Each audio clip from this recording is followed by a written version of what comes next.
The forest has long been a shelter for the main character.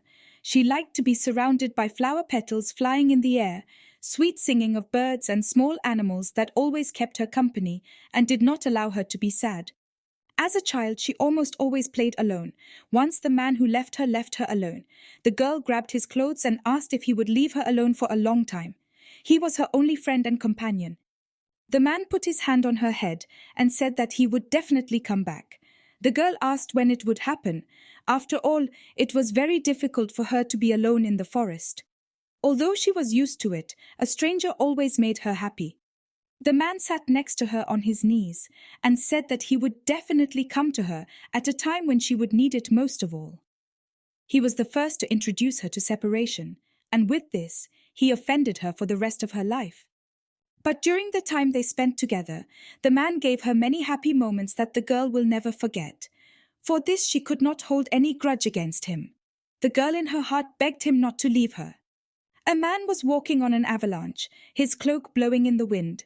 The girl cried and asked not to leave her, but the stranger simply had no other choice. He could not tell about the real reasons for his behavior, and that made me even more angry. The girl woke up from a terrible dream. She was lying on the floor in some basement. The man sitting over her asked if it was difficult for her to lie all the time and do nothing. He offered to punish her for her inappropriate behavior. The girl said with a pained expression that he wasn't going to stop doing it anyway. The unknown tormentor said that she was peeing on her mother because she lived in the Calyx palace and was just as talkative. The girl called the stranger Raph and advised him to behave like an emperor if he positioned himself as such. But the man was not going to calm down. He asked if she really expected to inherit anything since she was a bastard. Raph called her a fake princess, an upstart Celeste Calyx. The girl looked at her blood brother with fear and hatred.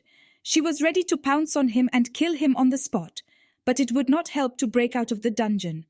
The boy flogged Celeste with a leather whip. He ordered her to sob in pain and apologize for everything. The girl held on. She was not going to give such pleasure to the tyrant and despot who tortured her. Her stepbrother began to abuse her from the moment he ascended the imperial throne. Her father was the past Emperor Calyx, and Celeste was happy when he took her and her mother to the palace. Finally, she had a family. Although the empress lived in the palace with her son, the girl believed that moving to the palace was one of the best moments of her life. But her parents soon died, and Raph began to take out his stupid character on her. The girl did not understand where hatred could come from in one person, and besides, how could he abuse her like that when she had done nothing wrong to him? The girl begged and prayed to be spared by the torturer, but he only mocked. His desire was only a shameful desire to humiliate a person. He hit harder and longer each time and ordered to apologize to her for being right. Celeste was not guilty of anything. After all, she even lived in a separate building, not a palace. She was lying on the floor. The girl was begging for Raph to finally kill her. He asked why he should get rid of such a toy. Then Celeste asked to continue beating her because she was not going to listen to all the things he was saying. The emperor threw the whip. He said that he was not going to continue because he was very tired, and she didn't have an iota of gratitude for the fact that he was trying to make a person out of her. Instead, he decided to send her somewhere far away because the torture had lost its spice. In a room full of tools for abuse and torture, he sat next to his stepsister. Raph talked about the beginning of tonight's so-called party that was supposed to last for 3 days. And after that he will decide the fate of Celeste. There is no need to hurry. But according to the laws of the Empire, part of her leg had to be amputated. The girl was scared. After all, everything related to mutilation and abuse of the body, her brother never joked. The girl asked why chop off the legs, if you can just send them somewhere. The princess believed that a monthly pension should be set aside for her, and she could live in some place by herself without interfering with the current emperor and having no claim to the throne and the rule of the country. And chopping off the legs was a very cruel punishment. Only those who violated the basic laws of the Calyx Empire were punished in this way, and there were very few of them. The brother said that if she was a secret child, she would become a lady and just go somewhere. But she was the only princess of Calyx, and this was one of the main things that the past emperor did. The fact that a daughter from an unofficial marriage became a princess was a great sin and a violation of the rules of the empire. He was not guilty of anything. One had to blame either the laws of the empire or one's fate, which had brought her to this place. The girl just looked at the floor in confusion. She understood that her brother would not joke with such things. She was released from prison 3 days later. She did not feel joy because her legs were to be amputated today or tomorrow. The sunlight was so pleasant for her, and the fresh air intoxicated her and made her dizzy with the scents of flowers. Celeste wanted to think about the future, but her body was just broken and very tired. There was no strength left at all. She just wanted to live. But she thought about how to save her legs and protect herself from her brother, the tormentor. A maid ran up to the girl. The woman could not believe that her own brother was capable of abusing the girl like that. The servant lifted Celeste from the ground and was going to take her away to treat her wounds, although it was clear that this time Raph was spanked for a short time. The woman asked not to argue with her, but rather to say when the ointment starts to hurt. After all, it was an unusual medicine. The princess thanked Tarette, and she herself thought about how to find a way out of the situation, which was not in her favor. She was stuck in a separate building where there was no one to ask for help. Servants were either afraid of Raph or, on the contrary, were his spies and even reported on each other for their own useful purposes. Humanity was worth little here. Another servant approached the princess. He said that Celeste had a visitor. It was strange because no one had ever come to her, and now she was not in her best form and appearance, but it was too late. 2 men entered the yard. One of them, with long white hair, said that this place was too rotten. Celeste didn't recognize a single face, but she had the impression that she was being evaluated as if she were a market commodity. The servant was indignant. She told strangers that you can't just walk in here, but the white-haired man did not pay attention to the woman's indignation. He asked if this was the same fake princess that Raph told him about. Celeste ordered to introduce herself to the lady to begin. In addition, it is worth avoiding such offensive and somewhat abusive addresses to her. After all, they were on her territory, where she managed everything. The white-haired man's servant answered her request.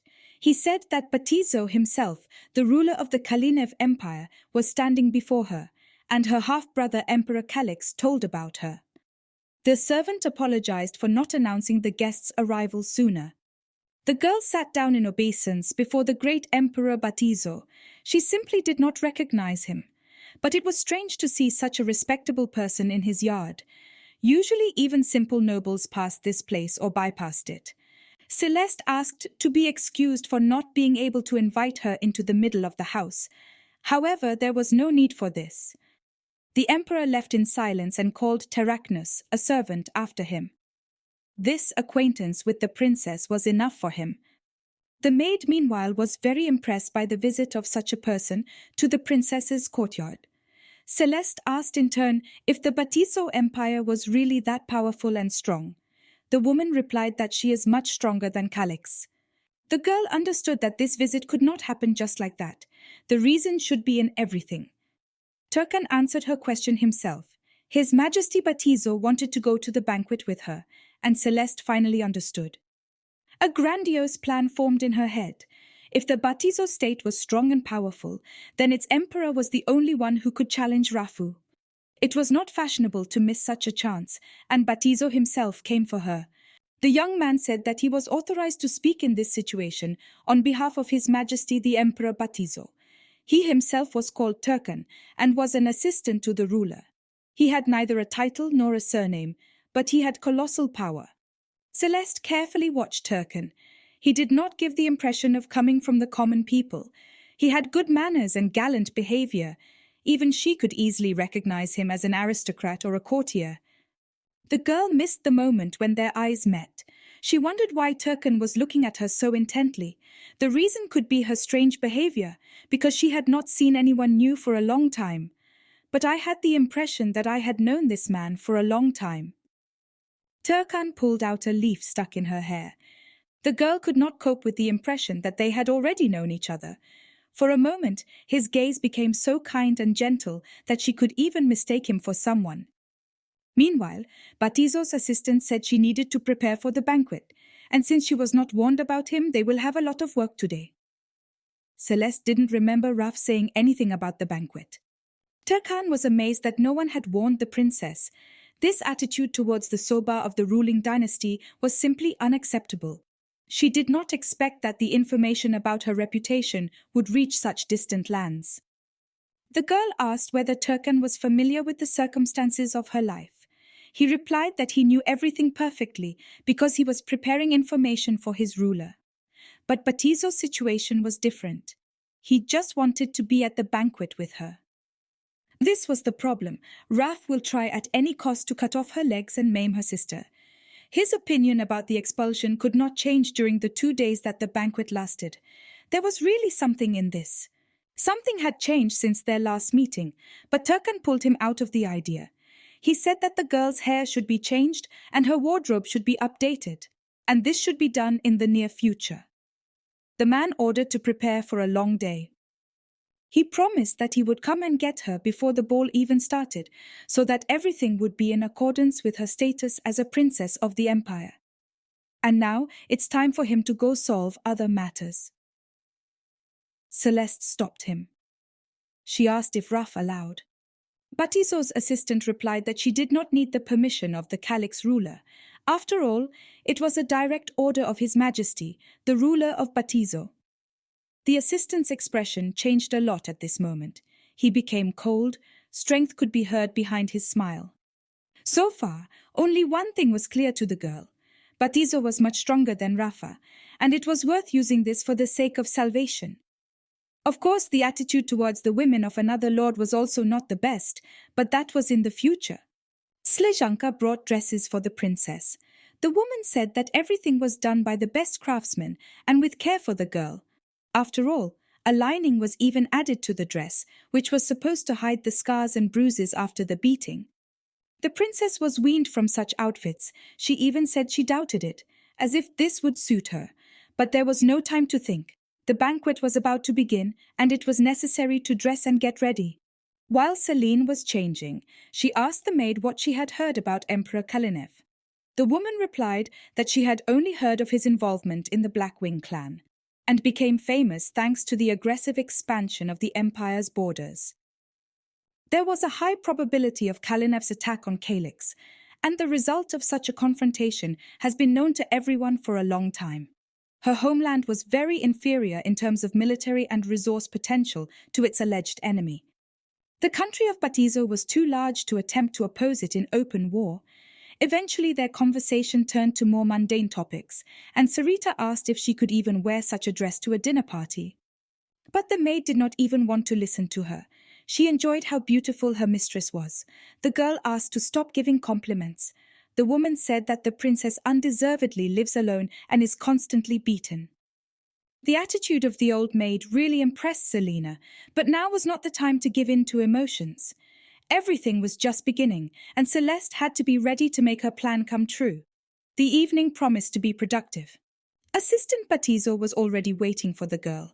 When she came out, the man simply could not take his eyes off such beauty. He was trying to give a compliment and said that clothes really change a person a lot. The girl said that he could have remained silent. Terkan said he was simply amazed at her transformation. The emperor was already waiting for her in the banquet hall. The girl understood that now is the moment of truth, and the answers to the questions must be obtained right now. After all, it will be too late. The girl and Batizo's assistant looked at the imperial palace in amazement. It was a majestic structure that made an impression on everyone who came to it. As a child, she was here, but the aristocrats forbade entering the middle. Terkan said that she should have behaved more quietly, because representatives of ruling families are not supposed to show their emotions outside. It is necessary to try to show nobility and majesty. Posture and manners ruled here. You should keep your lips closed when you are not talking to anyone. The girl stopped him because somehow she did not have to take lessons in manners and etiquette in the imperial palace. The assistant's words were meant to reassure, but had the opposite effect. Among the aristocracy and nobles who filled the entire hall, she felt like a stranger and an uninvited guest.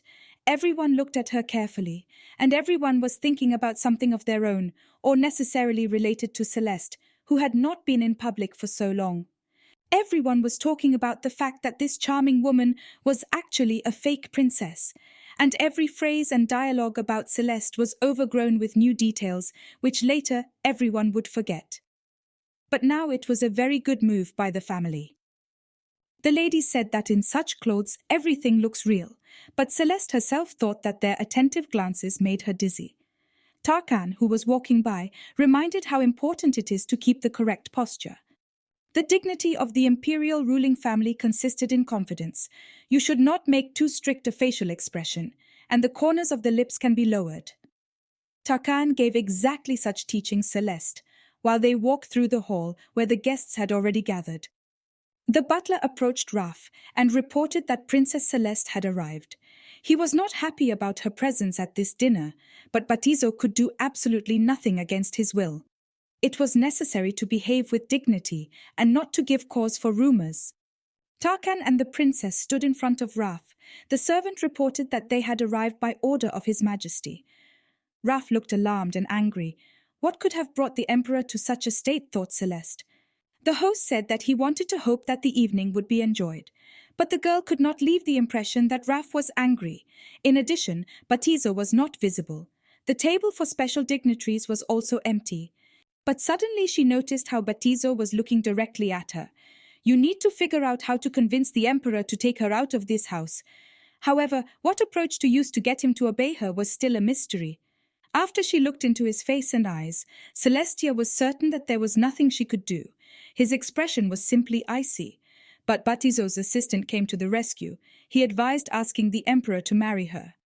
This is the only way, according to the assistant of His Majesty, to escape from this captivity.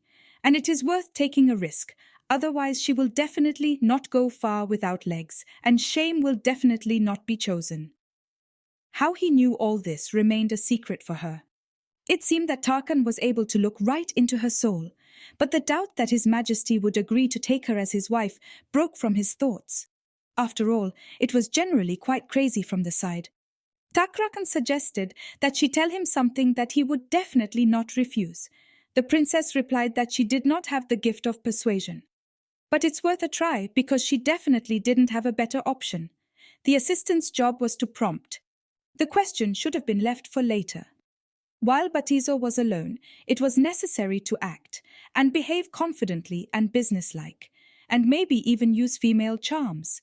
After all, the only option to survive is to become an empress alongside Batizo. Batizo's innermost wishes, the lands of the Black Wing, an empire that was supposed to surpass all that existed before it in its power, were definitely supposed to belong to them, an ever-expanding nation. And the upset Raf pointed out that Batizo came here on his own initiative, and not by invitation. No one could deny him this. And therefore, this could indicate Batizo's desire to take possession of Calix. Batizo noticed the princess standing nearby. He invited her to sit down and talk. After all, there was no one around anyway. It was a good time to start the business. The seats near the emperor were empty, as the girl noticed. The table gave the impression that special attention was definitely given to it. And therefore, the guess is that no one invited Batizo, and he showed his will to attend the event on his own, were confirmed. She decided to ask what brought him to Calix. Celeste broke her silence and offered to marry her. The emperor said that it was not expected to receive such an offer from her. The girl replied that if he agrees to the proposal, she will give him this country. Calix will peacefully end up in his hands without war, without blood and unnecessary conflicts. Batizo was stunned by such a decision and foresight of the girl, who did not give the impression of being too intelligent. But after a second of thought, the emperor said that the chalice would become his even without a wedding with the princess. It is enough to simply talk to the Calix emperor. You can even do it right now, and the country is part of his possessions. Celestia doubted it. The ruler of the kingdom could not give up his country so easily during a conversation at a banquet. Or at least not entirely, but separate territories, and the princess said that this only applies to certain regions of her empire. And really, Batizo's ambitions were so small and insignificant. She had not personally encountered this phenomenon, but war would require a lot of preparation time, money and sacrifices. Even victory will cost lives and resources. That is why it is able to help get the country without unnecessary expenses. The emperor said, "It seems that the princess does not value her country very much," but she replied that Batizo did not have complete information about her and her situation. When he learned the whole truth, Celeste asked if he would like the country he lived in then, but the man replied that this was still not enough to decide to sell his country and betray it. The girl slyly looked at the emperor and said that she did not expect high morality of His Majesty in terms of managing his possessions. Batizo was silent, and then he laughed loudly. The princess thought that he knew how to negotiate. When the man calmed down, he replied that the princess did not have the capabilities she was talking about. The girl assured that it was he who could provide her. He replied that now he understands the place she wants to occupy. Batizo said that another argument in his favor is that he does not want to get a bride who is too young and will have to be taught everything. The girl assured that she learns everything new very quickly and is ready for experiments. The emperor looked at her seriously and asked if she knew exactly what kind of training the man had in mind. The princess replied that he could think anything he wanted, but she had no other way out of the situation. Bati looked carefully at the wine in the glass, and then he said that Celeste had made a promise that would have to be fulfilled exactly. The girl was happy.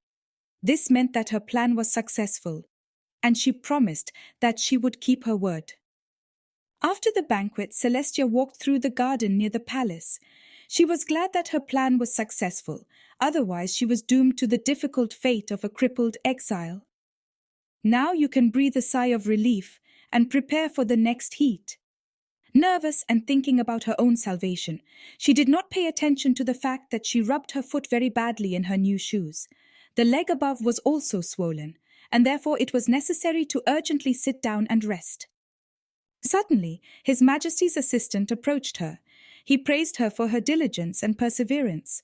After all, they succeeded in their plan, and the princess was saved.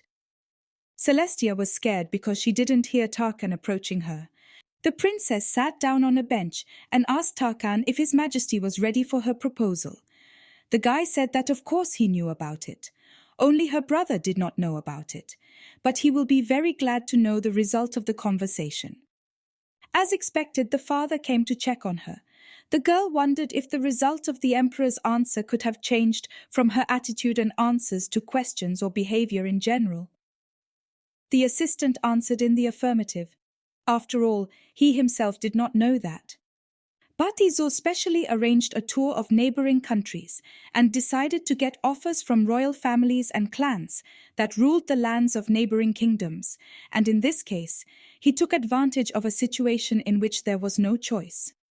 It seemed that Terkan knew perfectly well what the princess would offer to his master. The boy himself did not answer this question. The impression that Terkan could see right through her and her thoughts began to drive her mad. Terkan sat down next to the princess and took her by the leg. The girl did not expect such a turn of events.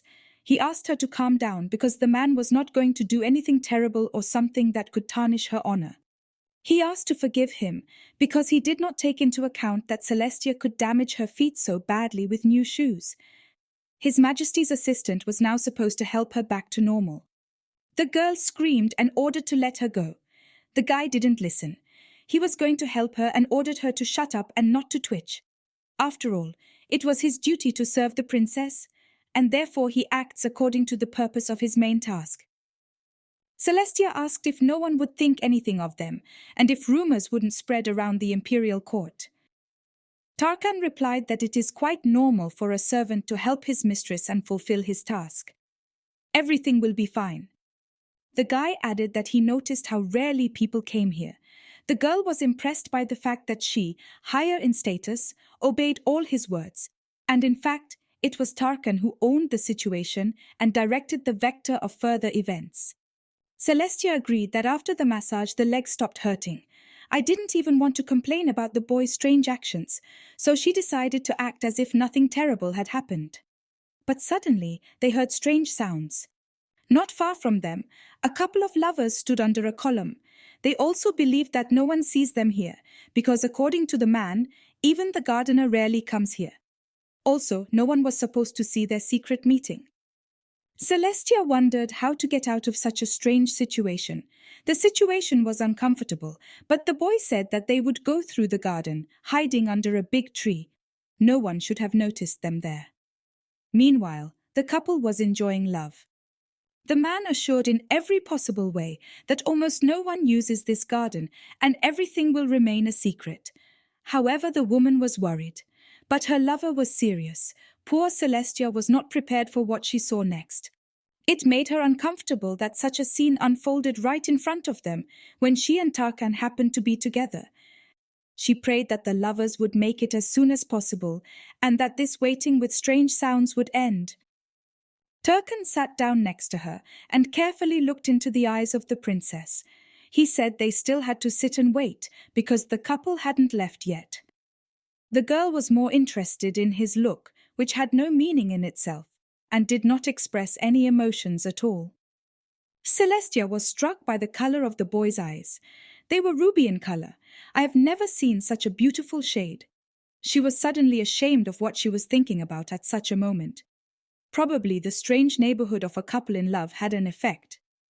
But you couldn't lie to yourself when the girl carefully felt the pounding of her heart when it covered her ears. And the sound grew louder when his gaze fell on her or their eyes met for a moment. It was strange to feel such feelings.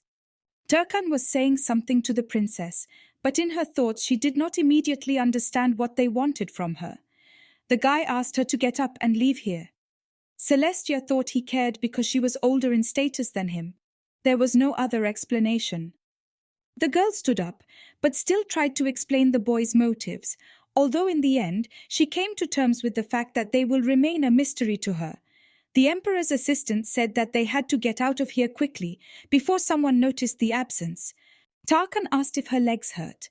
The princess replied that she felt as if she was ready to walk another kilometer, but the eunuchs of the imperial family do not do such things personally. It was worth going, because after all this, the time coincided, and soon it will be time to return home. Celestia thought that she barely knew this boy, so she couldn't be trusted. But now he gave the impression of the kindest and most sincere person in the whole world. They walked through the garden. Terkan said that they would talk about marriage after the banquet. The man said that this is a very important event. After all, the union of the two empires was not even theoretically possible before that. It was not even expected, and it happened much faster than Celestia herself could have thought. Batizo sat across from the royal personage. He wondered if Raf was against the marriage. He replied that it was simply not expected for him. Raf added that the ceremony can be held in Kelinev. He will not be present, but will send a special delegation with congratulations. Batizo asked why he did not want to attend the wedding of his half-sister, who was to become the legitimate empress.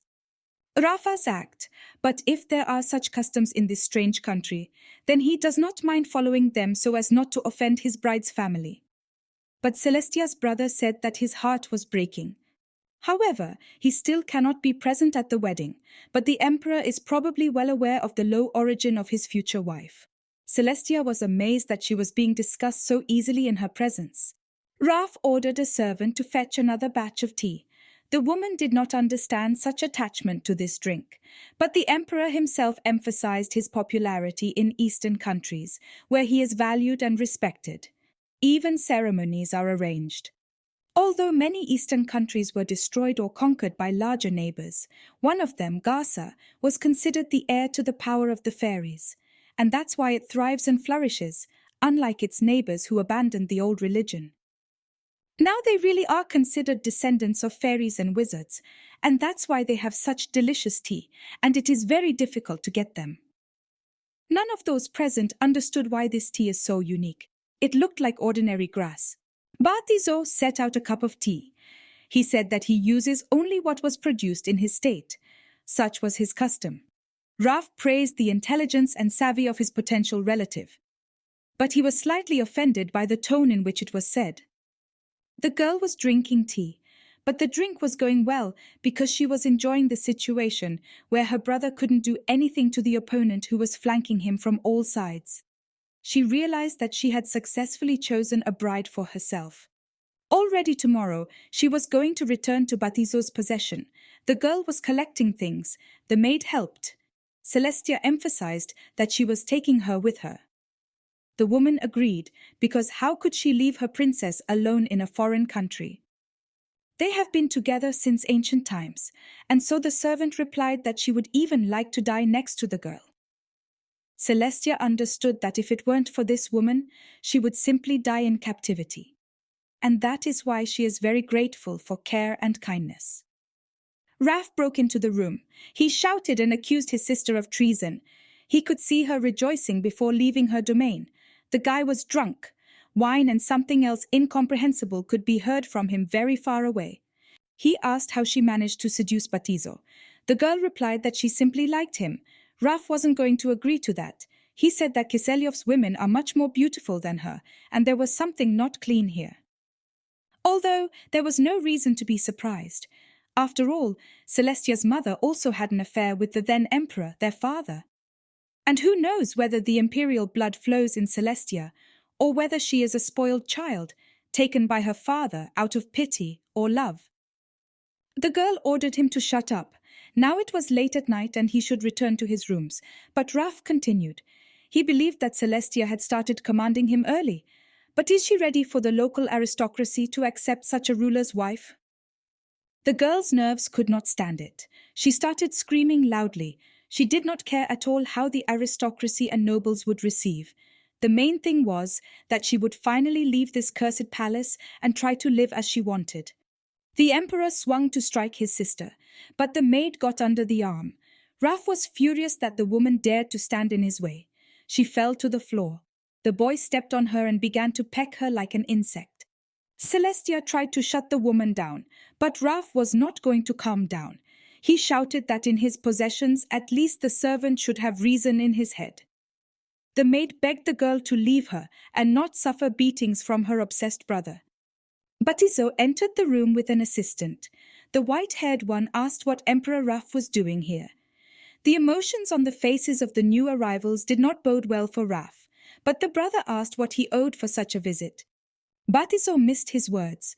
He asked why a man dares to abuse women like that. He had heard a lot about this common custom of Rafaf, but he witnessed it for the first time. Celestia's brother replied that there was a minor conflict and he had to intervene. That is why he appeared before the guests in this form, and now he was wondering why they had come to him at such a late hour and left their apartments. Meanwhile, the girl was helping the servant to get up from the floor. Raf said he just wanted to visit his sister. A conflict arose between them, and suddenly a maid intervened in him. The woman did not like that her mistress was being insulted, and she forgot her place and climbed up to him. The man was forced to resort to appropriate measures, and the princess, in turn, began to protect the servant, because she was very used to her. Emperor Batizo looked at Raf with disdain. He said the scoundrel had made up too long an excuse. When Raf began to make new excuses, the man replied that he definitely could not have been wrong, and now it will be known how a person with an imperial title punishes his servants and all those who stand on the side of justice. Batizo abruptly approached Rafaf and ordered him to get out if he finished doing his dirty work, and Batizo needs to talk to his sister. Raf was scared. His expression took on a deathly color. The man abruptly turned, wished everyone a good time and left. The nurse noticed that now he no longer gave the impression of being drunk or inadequate. The girl is grateful for the emperor's rescue and intervention. She did not expect that her brother would become sober because of just one conversation with Batizo. She thanked and lifted the maid from the floor. The emperor said no thanks. They simply fell into the hands of a psychopath. Then Batizo said that tomorrow they will leave. The way to the center of his possessions will take about 15 days. It will be a tough road, but on the way there will be stops for rest and change of horses and harness. They will spend no more than 10 days in the carriage. Terkan had to think about everything else. All the troubles for the way and the journey lie on the shoulders of his assistant, and they will go in any case, even when the girl is in pain. Celestia realized that he was not informing about the journey, but giving orders. The girl wondered if she could endure such a path. In this case, Batizo interpreted her silence as a sign of consent. The emperor said goodbye and went to his rooms. Batizo made an impression on her. Although he carried himself with dignity and manners, she had the impression that he still looked at her with pity and sorrow in his eyes. And you can't do anything about it. Their relationship is based only on the agreement of mutual benefit, and she cannot expect more from him. It is worth postponing all expectations for an indefinite period and acting upon readiness and upon receipt of problematic issues. The next day, Terkan was busy packing the princess's luggage. He didn't expect her to have a lot of things in this place, but for her to have so little, it was really unexpected. The servant took her suitcase. Celestia thanked. Terkan said that a person from the imperial family should not have thanked the servant for his duty. After all, he was just doing his job. And it was not difficult for him at all. The girl is upset that from now on she has to control everything she does.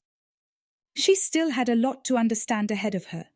Before leaving, the princess made one last appearance to Raf and the nobles. A formal atmosphere reigned around, and all close friends and members of the imperial family pretended to be real angels. Farewell in this case made no sense. The brother wished luck and patience, and towards the end, I just wanted to stay alive in the games that rule in the empire where she is going. Celestia defiantly looked into Raf's eyes. The girl said that she would definitely stay alive, and he will return from these lands to deal with the emperor and his cronies for the death of his own mother, which did not happen just like that, and someone definitely took part in it. In the meantime, she wished all the best and departed with Batizo to his possessions. Their journey lasted 12 days. One day the princess asked to rest. The maid helped her in everything and supported the girl. Celestia could not stay in the carriage for long, but when it started to hurt, the woman arranged for her to rest in the fresh air. The princess looked much healthier now than before. Batizo approached the girl. He inquired about her well-being and asked if she was ready to stay on painkillers for some time. Celestia said she had done this before, so it wasn't a problem at all. The girl was actually glad to see the emperor.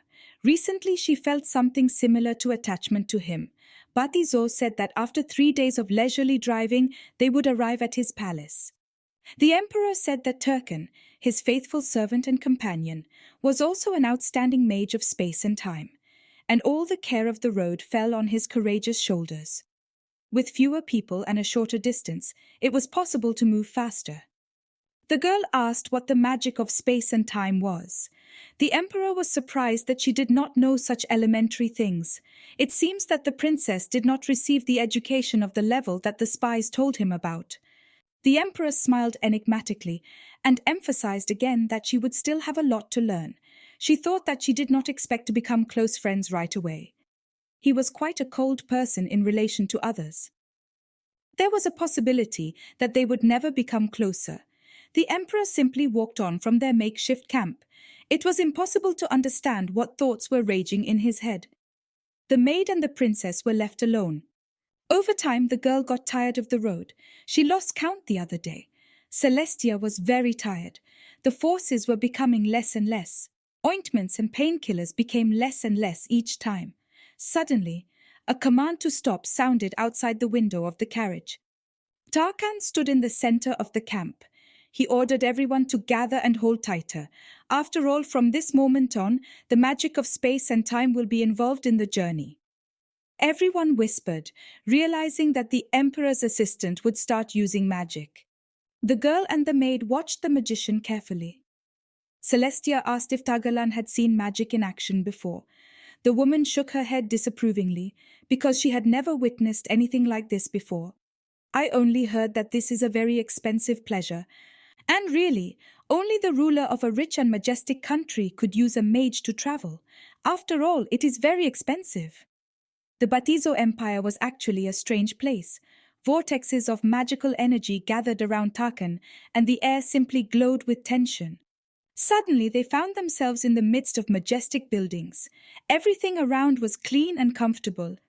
Celestia thought she was picturing a majestic capital. But what she saw was much better than any fantasy. Terkan walked up to Lady Celestia and her maid. The emperor's assistant advised to slowly get out of the carriage and keep close to the Emperor Batizo. The nobles and aristocrats of the state have already gathered and are happy to welcome the newly arrived empress. The girl thought that the empire was great and powerful. However, it became more and more scary. After all, they will be evaluated strictly and responsibly, because the expectations were also appropriate to the scale of the country. And since all the aristocrats and the top of the empire heard gossip and rumors about her, you should not expect a good reception and a good attitude towards yourself. Now she was much more afraid even after the banquet where she met Batizo. Terkan came to help the girl, he said as she stopped panicking. In his imagination, he can create an image that she simply froze. And in fact it was, because it was much cooler in the empire than in her homeland. Celestia thought that Terkan was right. After all, now no one will beat or abuse her, as Raf did with her. Such a thought helped the girl gather her strength and control herself. It is better to behave proudly and with dignity from the first time. The empress stood next to Batizo. They had a really majestic image. Meanwhile, Terkan told everyone present that His Majesty's wife, Princess Celestia, had arrived. She will become the future empress of Kalinev. The girl looked fearfully at the people standing on both sides of the path. They all looked at her. Celestia thought she should stop fretting and beating herself up, because this was just the beginning. The first impression will be the main one for a long time. The maid led the future empress to her room. The girl was impressed by the decoration and wealth of her home. The sight of the room knocked her off her feet. Everything was so chic, light and elegant. Terkan had told her on the way here that she would move into the emperor's apartments after the wedding ceremony. And that's why it's hard to imagine how grand they will be compared to her bedroom, if there is even a bath here. The maid said she needed to take a bath now, and it was after that His Majesty was waiting for her for lunch. Celestia was confused because she was just going to rest after the road. She had her own plans, but she could not refuse. The girl was taking a bath. The girls helping her looked at her back in surprise and fear, rather on the scars on her back. If she was a servant, she would also be surprised by such wounds on the princess's body. Celestia said she was going to bathe herself, and the maid can simply apply the ointment to places that she herself cannot reach. And as usual, she almost didn't thank the servant for her work. Her body is tired, but it is worth having a meeting.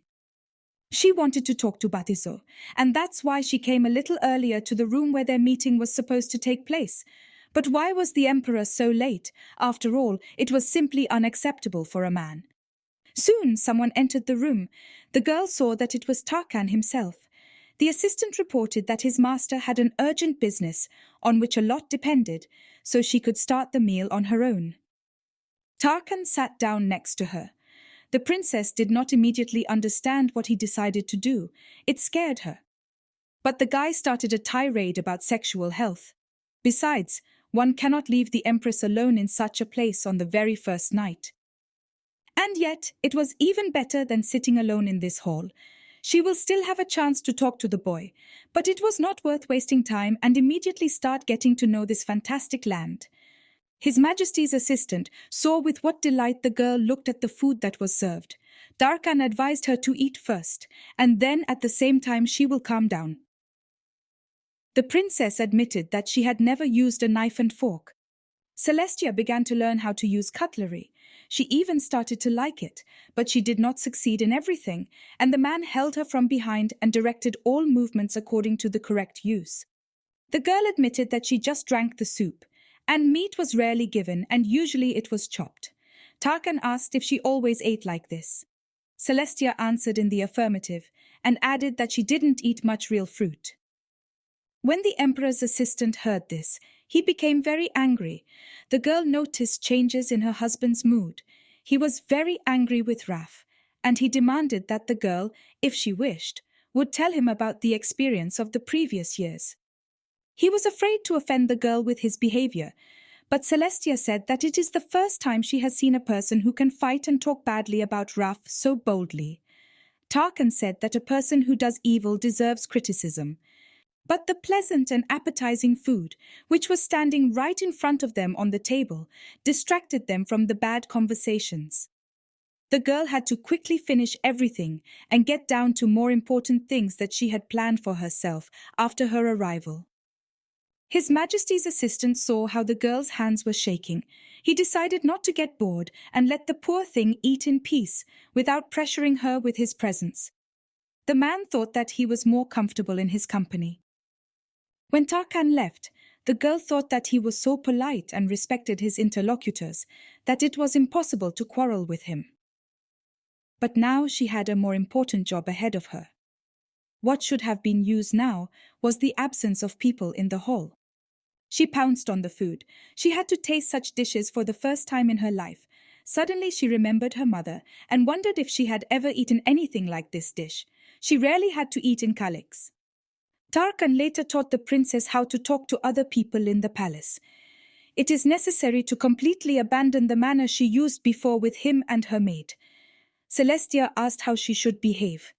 In fact, she felt bad.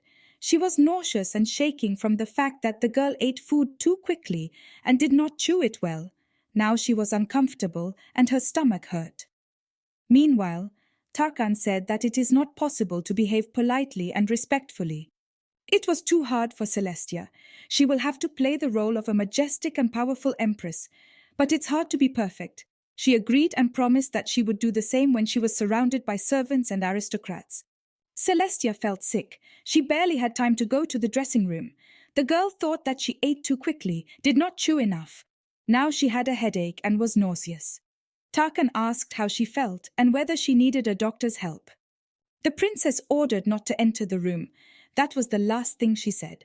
Celeste would have smashed her head on the sink if Terkan hadn't caught her in time. The boy tried to say something to her, but the words were incomprehensible and foreign to her hearing. The empress woke up in her room. She barely remembered what had happened recently last night. She realized that she had slept all day. She called a servant and ordered to bring a drink. The woman asked if she should carry breakfast. The girl asked if His Majesty the Emperor Batizo had breakfast yet.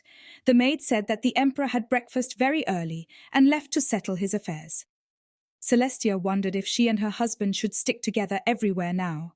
In that case, she wanted a light snack. The portion brought for her was very large. It was necessary to finish everything that was brought, so as not to offend the cook or cook who prepared this food. The servant said that the leftovers are not thrown away, they are taken away by the servants. In this case, Celeste decided to eat only bread and soup.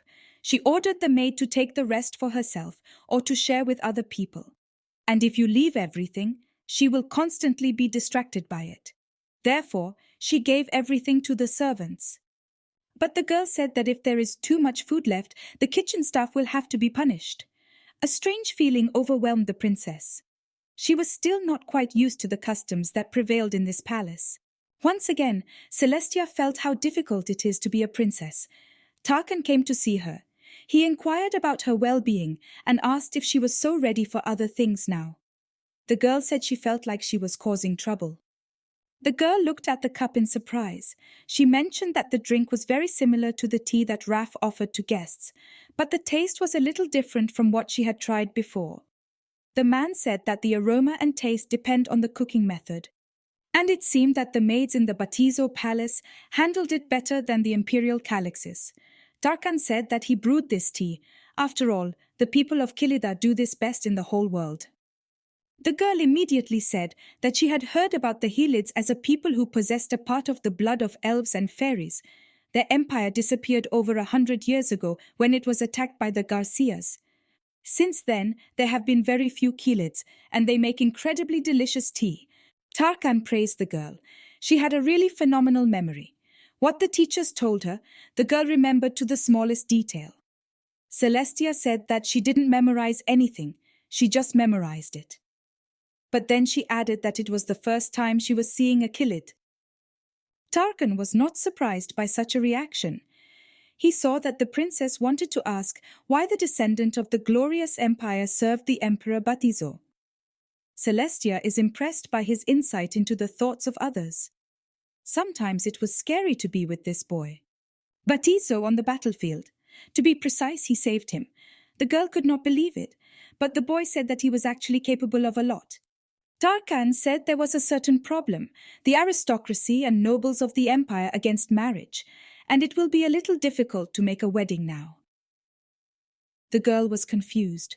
She started to panic because it could only mean one thing. With fear, Celestia was afraid to hear what Terkan would now say about her soon returning to her homeland, to Raf's predatory paws. But now she has mastered herself. She asked what the problem was, probably in her origin.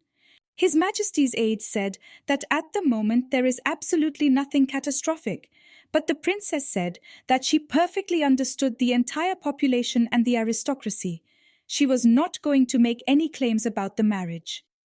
But now the topic of Rafa's origin came up. After all, the Kelix aristocracy also did not want to accept him for a long time. Some quarrels are still relevant, and often Emperor Raf blamed her for this position. The girl sincerely hoped that it would be easier for her in the new state. Terkan asked if she was worried. The girl asked how she should feel in such a situation. After all, even here she is a fake princess, not real, a half-breed. The man asked her to stop panicking. You just have to delay the time of the ceremony. But His Majesty Emperor Batizo always kept his word, whenever and to whomever he gave it. There is no need to worry. Celestia understood that there was no other option for her now. After all, she only now realized the impasse she was in. Now she asked what he had said to her when the girl had lost consciousness. Terkan remembered that moment and said that he just called her princess. He did not have time to say anything else, but Celestia was sure he was saying something else, but for now he hides it from his mistress. Finally, the time came when the girl was left alone with Emperor Batizo. It was as if she had been waiting for this moment for so long, and now she felt awkward and uncomfortable in his company. His Majesty himself did not say a word. Finally, he asked if the girl remembered her promise to learn everything quickly. Celestia was confused.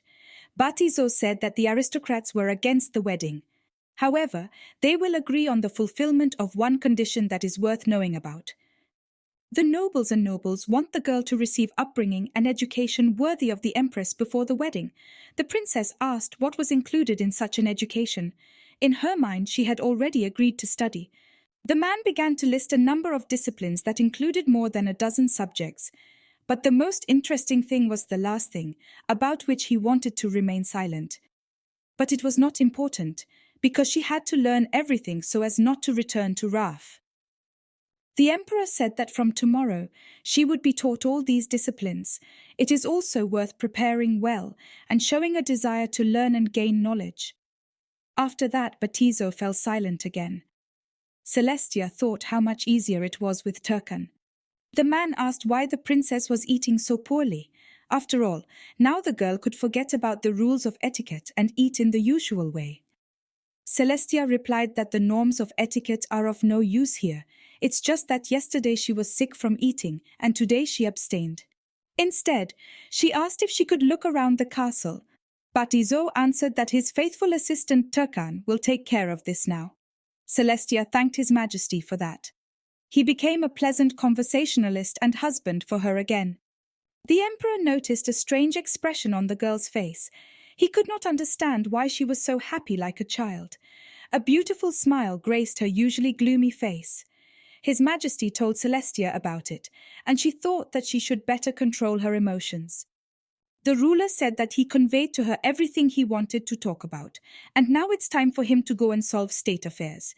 It will be difficult for them to meet in the near future, so he hopes for her diligence and perseverance.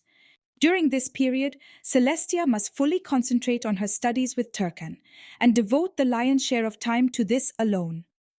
The girl excitedly confirmed that she heard every word he said. Boyds got up and went about his business. The girl thought that it was very impolite of him. After all, he could simply say goodnight or something like that. This situation somehow upset the princess. But she felt joy about the fact that now Terkan will help her in everything. Finally, she met her teacher. Celestia could not believe that one person knew and practiced all this.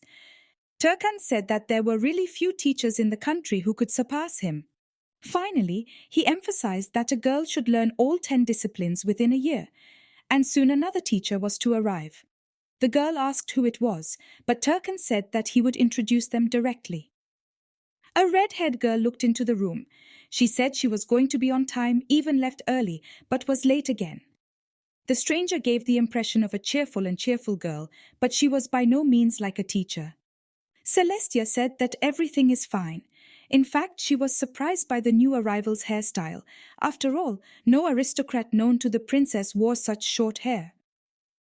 Meanwhile, Terkan made the acquaintance of Elizabeth Guido from the Count Guido family. The princess asked how her case was resolved. Terkan and Elizabeth were surprised at such a direct question. Celestia realized her mistake and decided to rehabilitate herself. However, she did not quite succeed. The princess praised the girl's hairstyle. Elizabeth was delighted because the future empress was personally the first to pay her such a compliment. Celestia continued to say what a beautiful girl. The girl gave compliment after compliment. Elizabeth was happy. She couldn't believe that finally someone noticed the cool hairstyle that was supposed to symbolize her freedom and personal choice. And if her bow received approval from the empress, then it was soon to become a fashion statement. Celestia listened to Terkan and the girl jokingly argue about what her hair was supposed to symbolize. The princess thought about what the aristocrats were saying about her. The girl ordered them both to calm down and sit down. The girl thought that she was grateful for the new guest.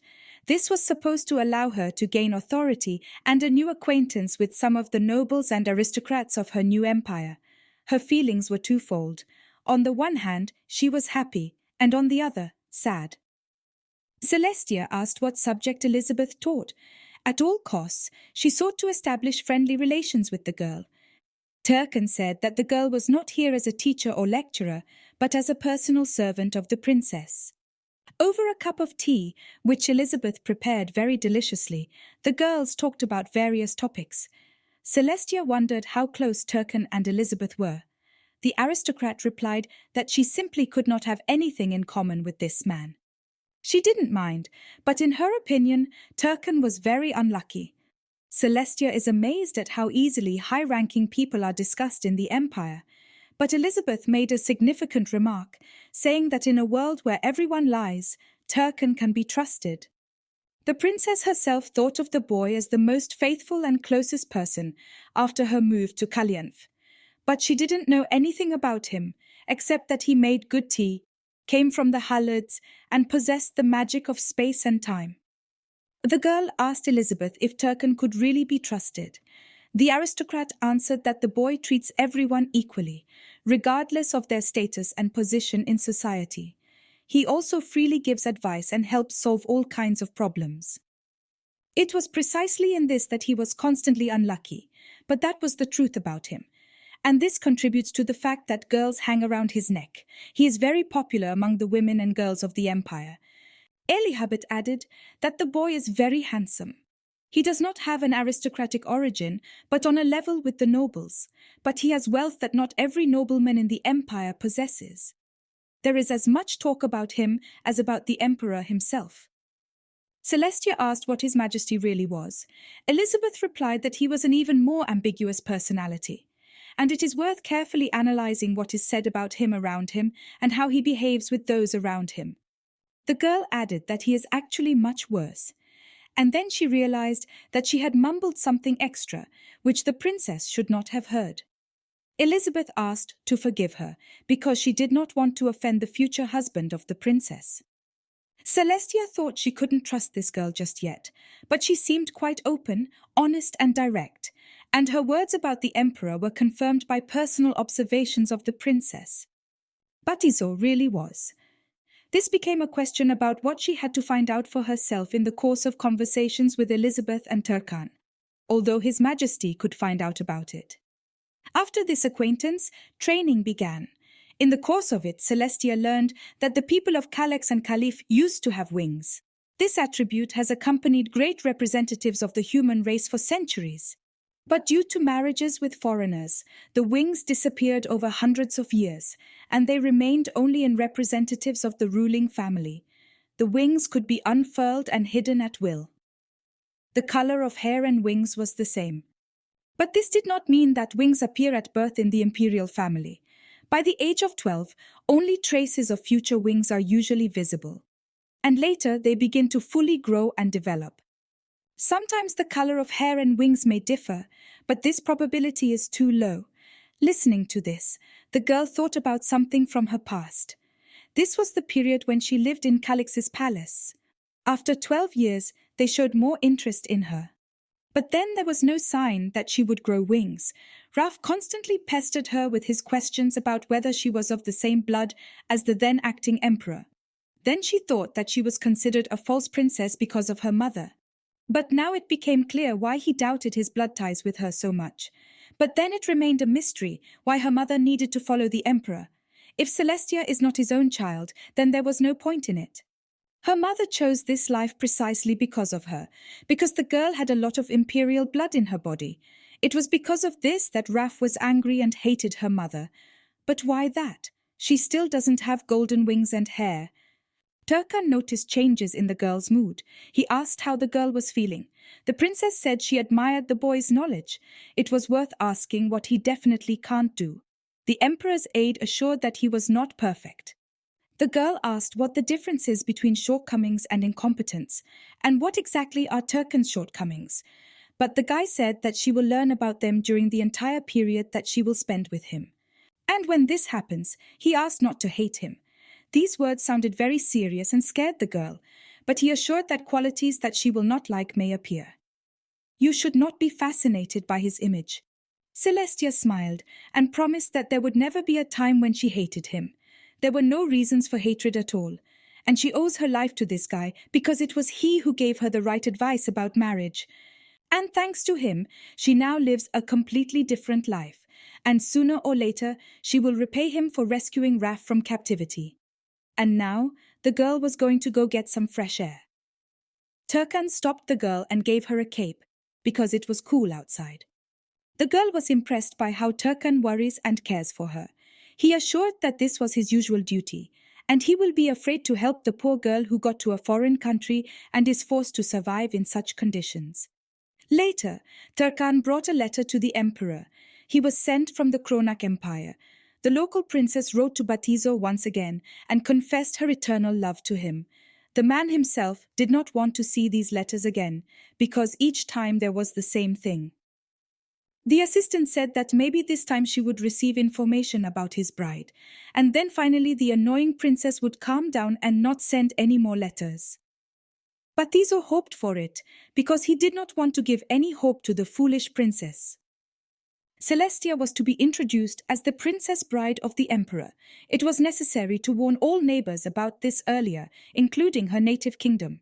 The emperor instructed an assistant to do it. Now he wondered if Princess Chronicle would come when she learned of His Majesty's marriage plans. The ruler himself insisted on wine. Terkan asked if his master just wanted to wet his throat. Vladika said that his insomnia started again. Batizo said that marrying Celeste would bring the west of the continent under his rule. His father dreamed about it, and now it is completely in his power. Terkan reassured the owner. He himself personally vouched for this girl. After all, she could not fail at the crucial moment. Celestia will not want to return to her executioner brother. She is ready to take her place next to the great emperor of the whole continent. Batizo said that it is exactly so. After all, without his advice he would not have paid attention to the girl at all. And now he was most troubled by insomnia. Even medicine did not help. But even Terkan with his magic was powerless in this case. The assistant asked if the Lord goes to the temple and prays to the gods there, begging for health. The man replied that he had a lot to do, and the priests were praying instead of him. But the magician believed that this was the wrong position. Batizo said he asked people to pray for him and his father. After all, the deceased often comes to him in dreams lately. The father went crazy because the priest prophesied to him that his son would lead his father to the grave with abuse. And that's why the father was very cruel to Batizo. Not a day passed without beatings and wounds on his body. And then he asked if the princess's body was not covered with wounds and scars. After all, gossip talked about Ralph's cruel relationship with his sister. In Batizo's memory, the wounds on the back of the girl, who was so mercilessly beaten by brother Raf, were imprinted for a long time. It is impossible to forget this, because he himself was once the same child who was mocked by everyone who wanted to assert himself. The teacher told Celestia that she was impressed with her success in the field of study. The girl praised the teacher and said that she provides information very interestingly. And in the process of training and upbringing, their cooperation is the main factor of success. The princess recalled how science was very difficult for her from the very beginning. However, over time, strength and self-belief led to the fact that she began to soak up knowledge like a sponge. Learning even became interesting and became a goal in itself for the girl. After a hard day at school, Elizabeth came for tea, and all the bad emotions and stress disappeared at the same time. And in the evening, every day she met with Terkan, who carefully questioned and listened to everything that Celestia answered him. The days were good.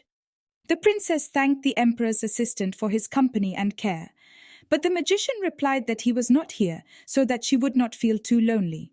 His mission was completely different. The girl made fun of him and jokingly got angry. Celestia was grateful to him, even if he was just there to follow her and guide her where she needed to go. Terkan every time asked what she needed for greater comfort within the walls of the palace. The girl answered that in truth, she had nothing to ask. When she lived in Kalakis, she constantly felt the lack of something. She was kept almost a prisoner in her home, and then she dreamed only of peacefully living the day. And now she needs to wish for something. But she was afraid to wish for something too much.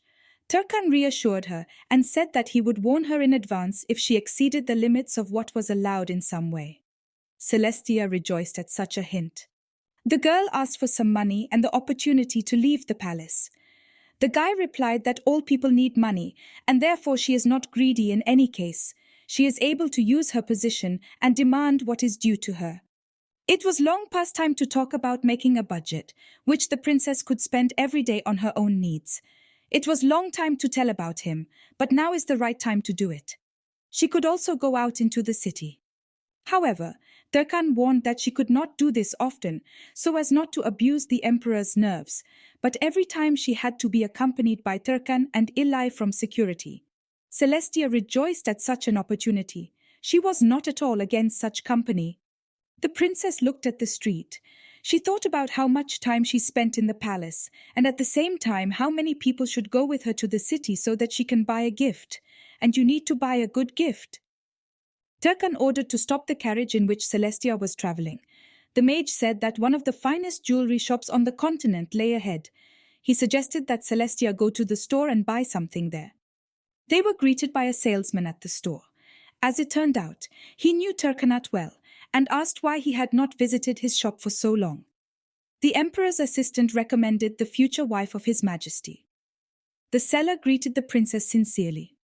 He explained that his store Louise was famous for goods throughout the empire and beyond.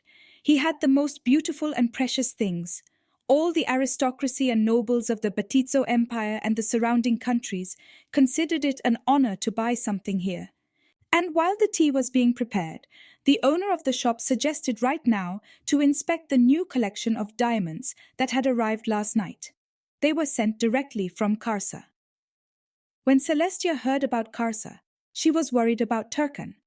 But this did not apply to the boy at all, or he knew how to control his own emotions very well, and yet it was somehow inconvenient now in such a place to neglect the feelings of his best friend, comrade and deputy. Celestia saw the decorations and was struck by their beauty. She chose earrings and a necklace for herself. The owner was full of compliments and spoke as if pouring honey into the customer's ears, and the princess asked if the person for whom she took them would like them. The owner of the jewelry store said that Celestia had made a good choice. Terkan added that the person for whom she chose the jewelry may not like it, because they are not intended for men. The girl thanked for the information. She went on to look at the goods in Louisa, and the more she looked, the more things she wanted to buy. It seemed that all the best things in this world were collected in this shop. I wanted everything. His head was dizzy from wealth. On the street, the child was screaming and calling for his mother. This made Celestia wonder about her mother's attitude towards her. Throughout her life, the girl was the most important thing for her mother. Their life was often poor, but very calm and measured. Celestia often remembered those times and missed them. The day my mother died, something really disappeared from this world. Now, when she was not in danger, the girl had to find out what really happened then. Ode from the rings on the counter really impressed the princess. She asked Terkan if it was too expensive to buy it for her. The guy replied that everything in Louisa is expensive in itself. The owner said he was ready to make a big discount for the princess. Celestia replied that she had no need for it. She is ready to pay the full price from her budget, if there were enough funds. Terkan said that everything should be fine and promised to help in case of lack of funds. The princess bought jewelry for her housekeeper, which she brought back from her kingdom. The old woman was very happy about this, but not ready to accept such expensive gifts. The girl said that Tarega always took care of her. The woman burst into tears.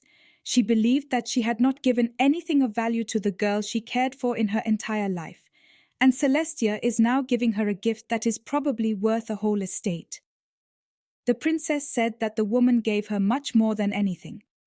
After all, Tarega shared the last piece of food with the girl in difficult times, then in the period when absolutely everyone turned away from her.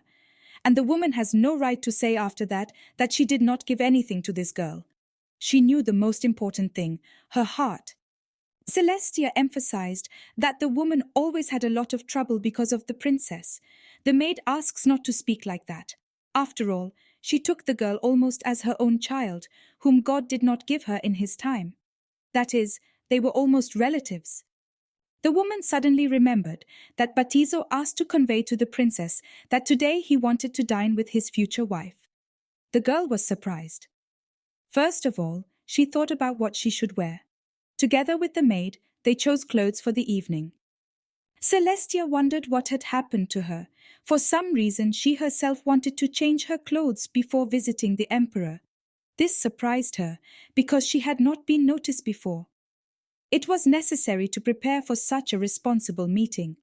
The girl came too early. She herself sat at a too large table in the reception hall and waited for her husband to come to her. When he entered the room, the girl began to greet him according to the rules of etiquette. Batizo asked not to do that again when they were alone. The man asked if it was true that she was away from the palace today. He was interested in how she finally spent her time and what she did in the city. The emperor said that she can call the merchants to the palace because sitting and studying is very difficult. As for means of livelihood, she can turn to the Terkan in this regard. He will definitely help with this. Celestia said he had already given her enough, but the man assured that the money was not enough. The princess thought that today she learned about the emperor from another side. He didn't look like someone who could care for someone else. He seemed to be hurling words, but he cared about her, not just talking. Batizo ordered the servant to give something to the girl. The man handed the box to the princess. In the box was a ring that she liked so much in a jewelry store. The girl liked it very much, but she was worried that it was expensive. His Majesty laughed. After all, his wealth allowed him to buy such a ring for his beloved wife. The girl felt embarrassed that she dared to say such a thing directly to the emperor's face, but Batizo said he was glad the ring was liked. The girl's heart was pounding for something, but she did not know that Terkan advised His Majesty to buy this ring. But the girl herself was ashamed to say about it, or dare to spend such a significant amount on the purchase of jewelry. Batizo and Terka were talking about this just now. His Majesty asked if new feelings for him would not appear in this princess. The mage said that this would be a desirable outcome, as it would make the alliance stronger. The emperor said that some things about marriage make him very nervous, but the assistant advised him to behave as before. But now they had no chance to dictate their rules until Celeste became his wife. The ruler himself noticed how lately he had developed a habit of worrying about others, namely Celestia, although this girl for him was now nothing more than a tool to achieve bloodless rule in the neighboring kingdom. But soon he will give up such changes inside. After all, it was not necessary to care so much about others. He didn't like it, and it's better to live an ordinary life and drink wine and enjoy life. The princess presented the jewelry to Elizabeth. The decoration was ordinary, and the girl thought that the young aristocrat already had a lot of it. However, the girl was very happy with the gift and thanked the princess. The hairpin with delight. She promised that she would protect it at any cost and not give it to anyone. After all, this is a very precious thing, and it will mean a lot to her after the wedding ceremony of the princess. The aristocrat said that she had also prepared a small gift for the princess. There was a hairpin in the box. The future empress really liked her, and she had to show her to the whole world soon.